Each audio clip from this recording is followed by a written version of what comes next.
I am Professor Obiora, Chairman, United Nigeria Airlines, the Dome Entertainment Center, and so many others. Welcome to The Edge, where vision meets courage and leaders rewrite what's possible. My name is Tochi Oputa. Today, we sit with a man whose footsteps echo across multiple worlds. But today, we talk his journey in aviation and hospitality. He is the chairman and CEO of United Nigeria Airlines and the force behind Abuja's premier entertainment destination, the Dome. From connecting nations to creating experiences, his story is one of bold ambition, relentless discipline, and national impact.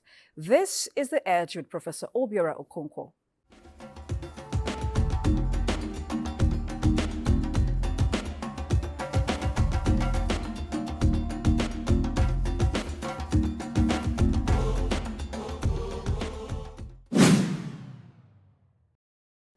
Every empire begins with a question: what if? What if we build something different, something better?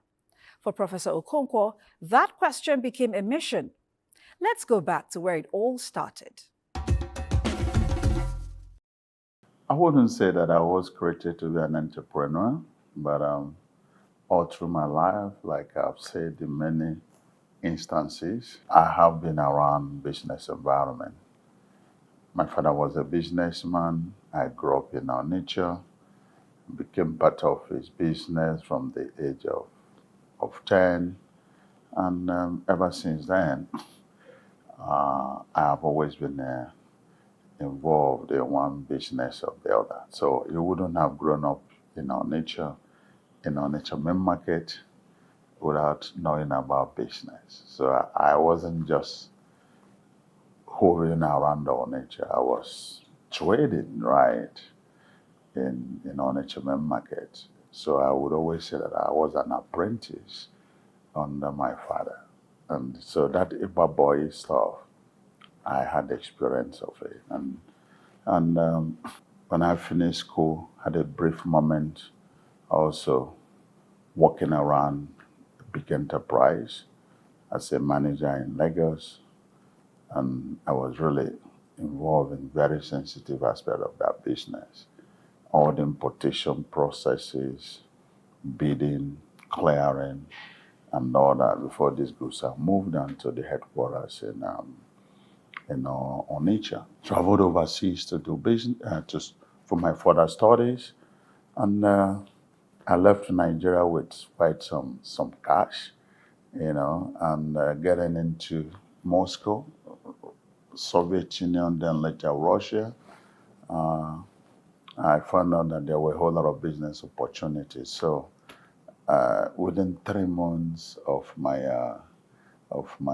sojourn in Moscow, I was already back to Nigeria with some items to sell. And within my second year in Russia, I already established a company, because that was actually when the country was opening up. And we were the pioneer business people that taught them how to do business. So as a second year student, I had my company, I had my office. So I was able to combine that efficiently with my studies. And so my life has always been, a business. I also set up a company in Hong Kong and the manufacturing in China, Guangzhou. Some of those my items were sold around the world. Some of those lapel pins with Abacha names, with Nigerian coat of arm, those things were done by me with my signature.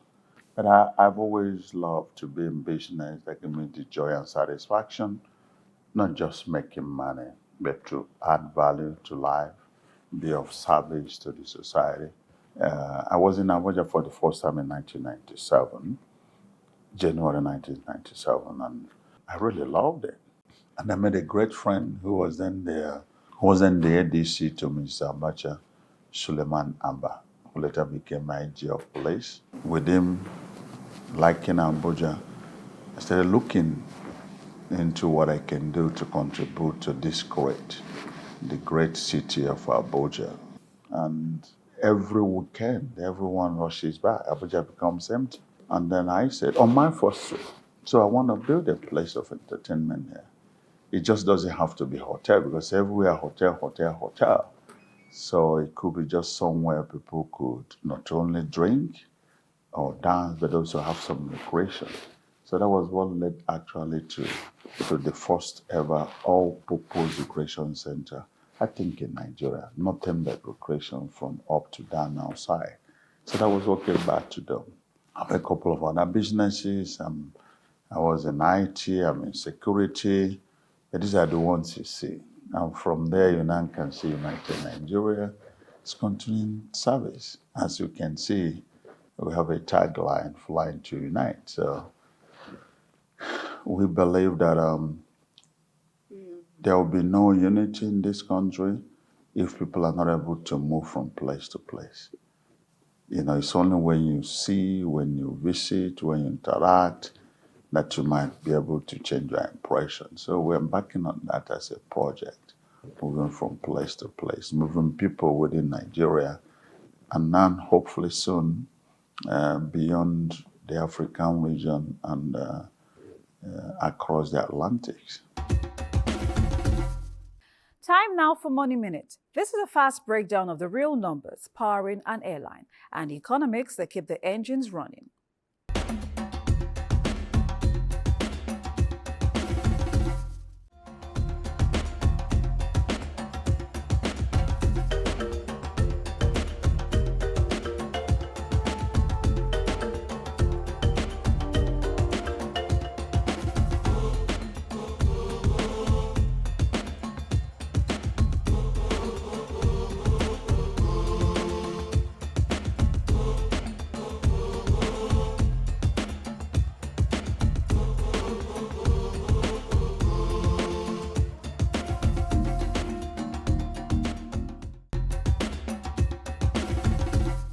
The aviation business is not for the faint-hearted.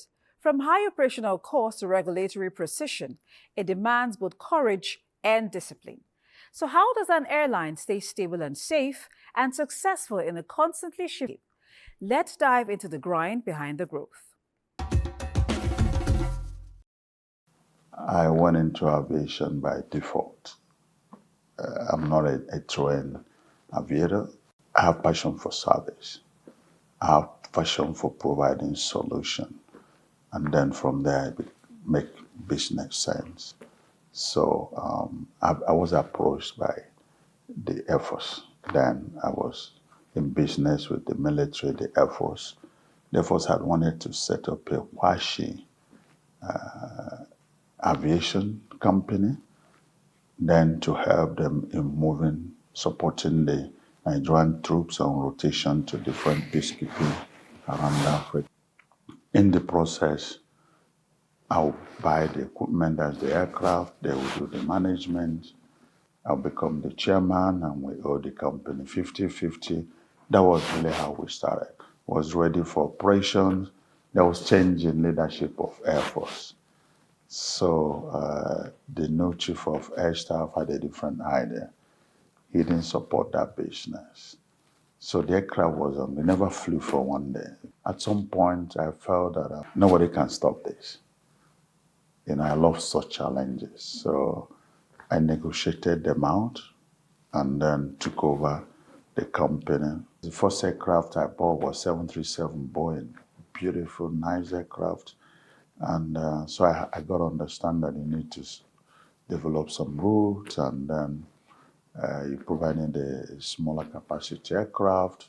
So our initial plan was, I'll get this smaller capacity aircraft from the market study, and then develop the routes. First year, second year, then scale it up. We did all those, and when we're about to start, boom, COVID struck. And I had my aircraft that were ready to fly on ground for 12 months. And normally, when you start, you have to have crew, the cabin crew, the cockpit crew. So my first set of crew that was supposed to start were sent to South Africa for one training simulator or the other. I think about 24 of them. They arrived South Africa today. For 8 hours later, the whole border of the world was closed. So they were stuck in South Africa for 9 months. I was paying hotel bill, I was feeding them, they couldn't go and they couldn't go out. So you can imagine how we went through. So by the time they came back, we would have spent a whole lot of resources. We never gave up. So my aircraft that I sent to Mexico were on ground for 12 months. And by regulation, some of the maintenance are done by calendar. So some of them were cleared for service for 24 calendar months before they are due. So by the time they came back to Nigeria, they were already 50% lifetime spent. So you can imagine what operation we would have done 24 months before going for check. We did that check in 12 months. So it was a whole lot of challenges, but we were prepared so much to start that, we got our AOC certificate to operate by 6 p.m. today. By 7:30 a.m. the next day, we had our first scheduled flight. That's where we are today.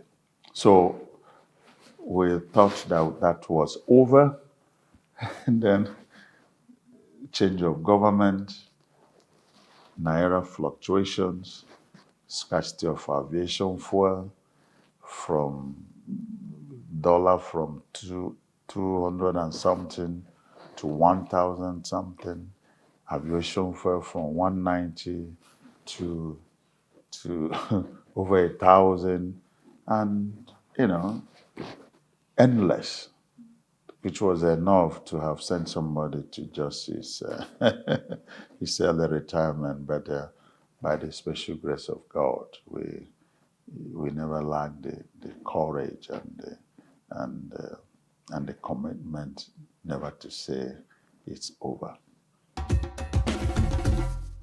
Let's take the edge quote now, a spark of wisdom to remind us why visionaries keep moving even when the path gets turbulent.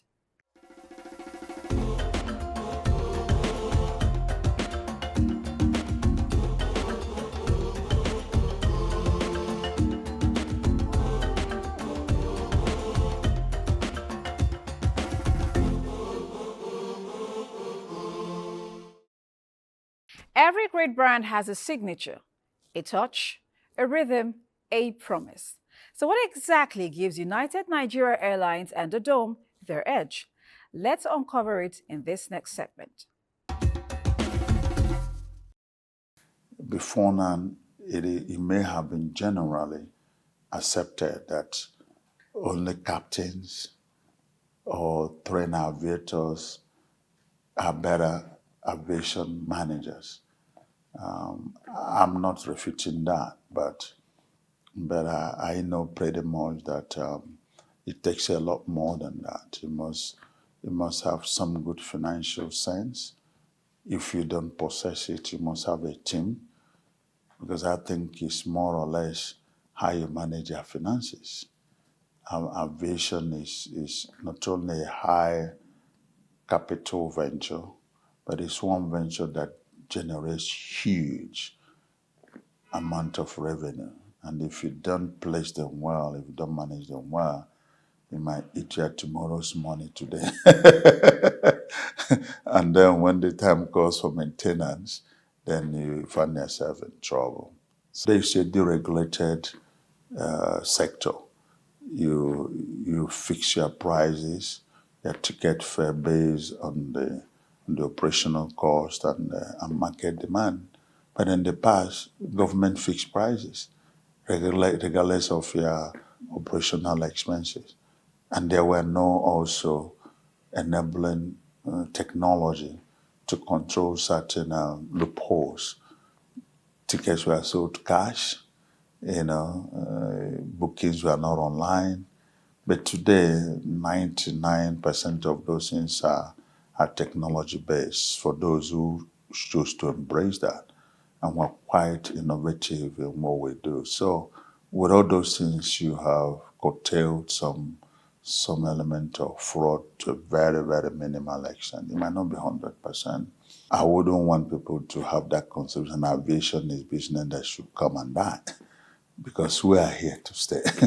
And I'm sure a whole lot of other people in this sector really mean business.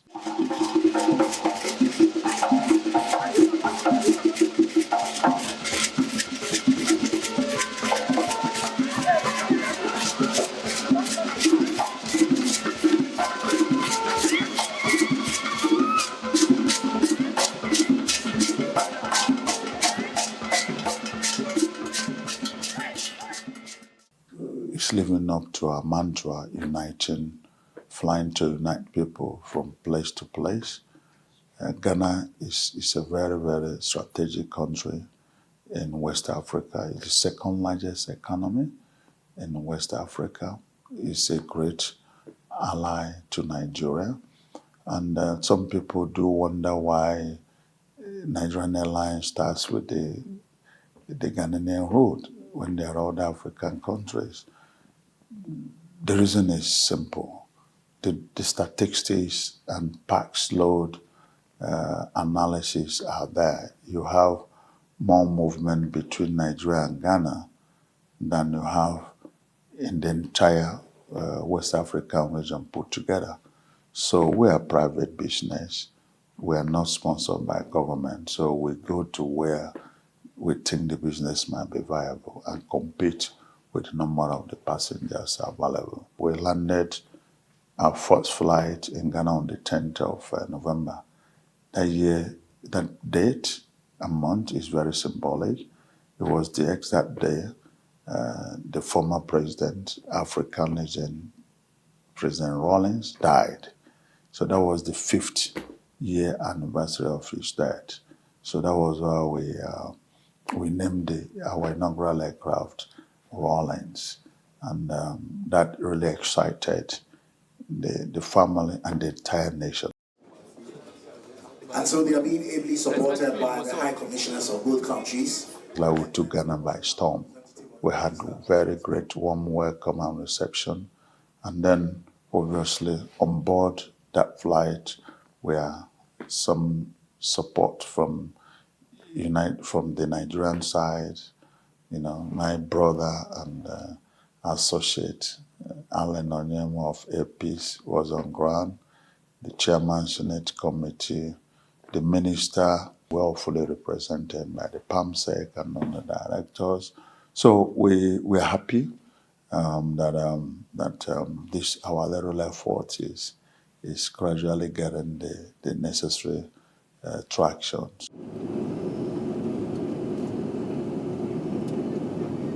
We are the company that will continue to fly to unite.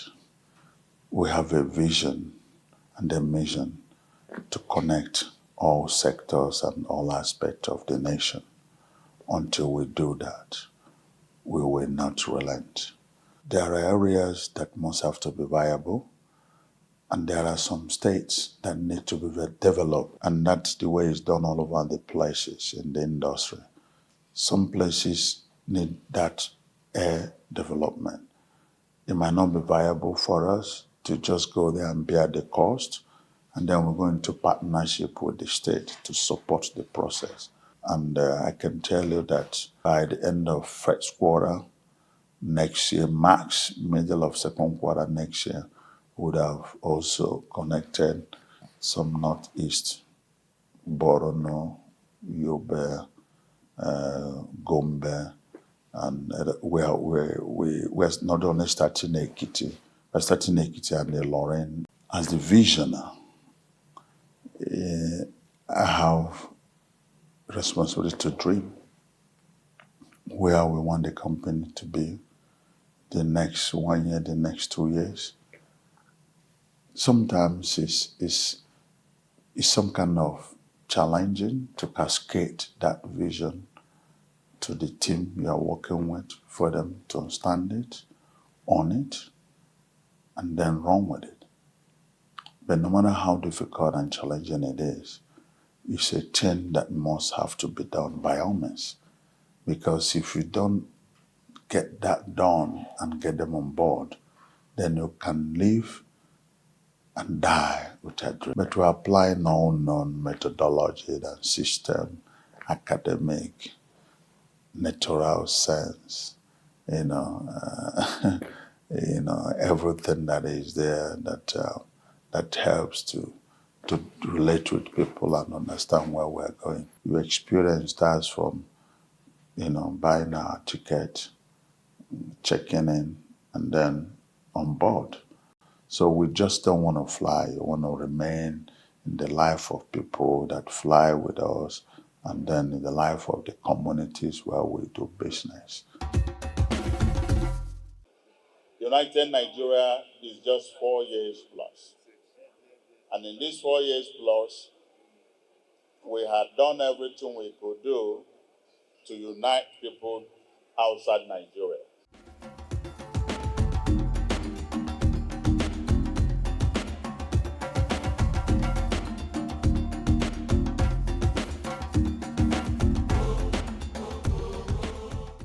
When Nigeria and Ghana get together, I don't think anyone can stand us.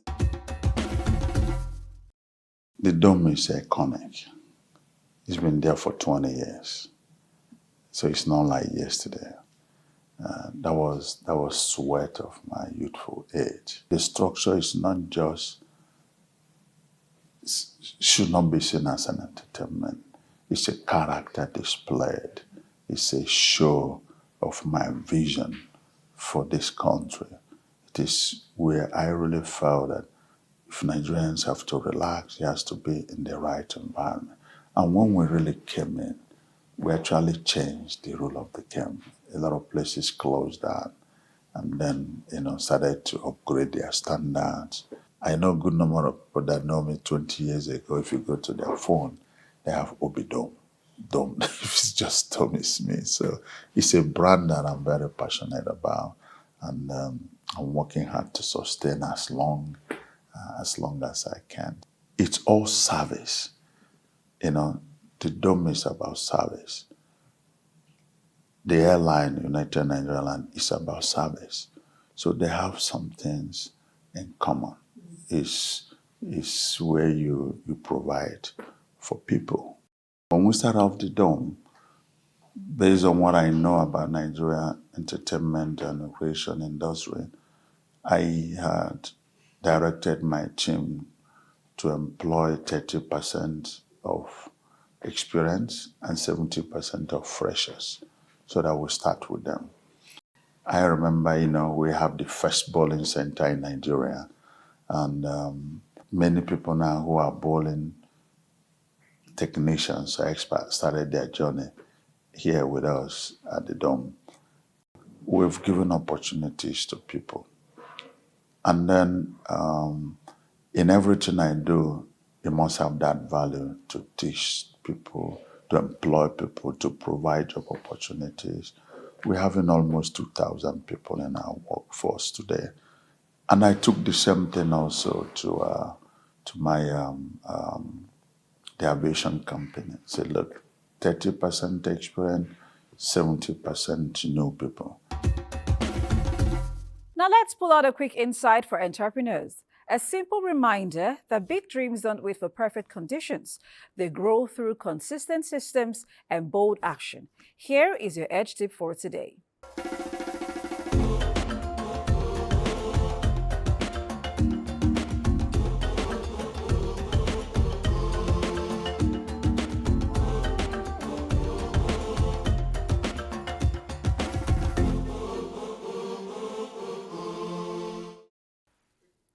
Well, visionaries don't stand still.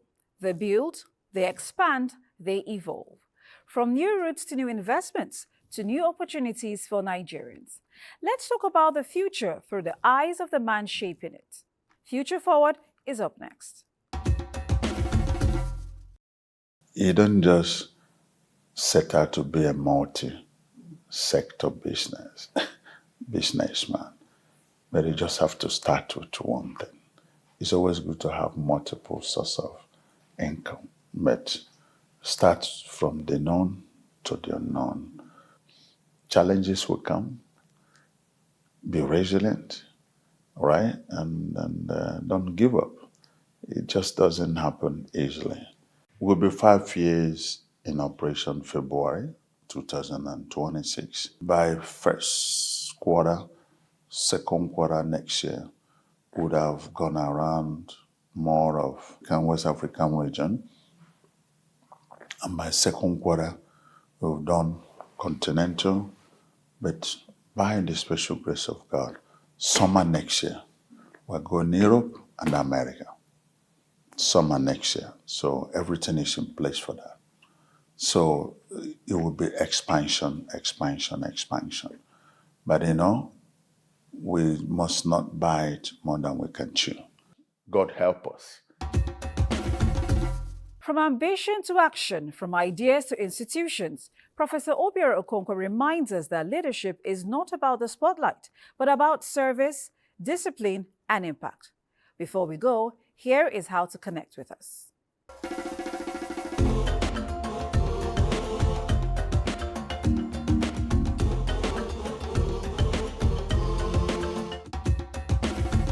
This inspiring story of Professor Obiora Okonkwo tells us that anything is possible.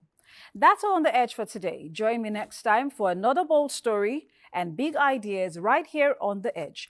My name is Tochi Oputa. Stay inspired, stay bold, and stay on the edge.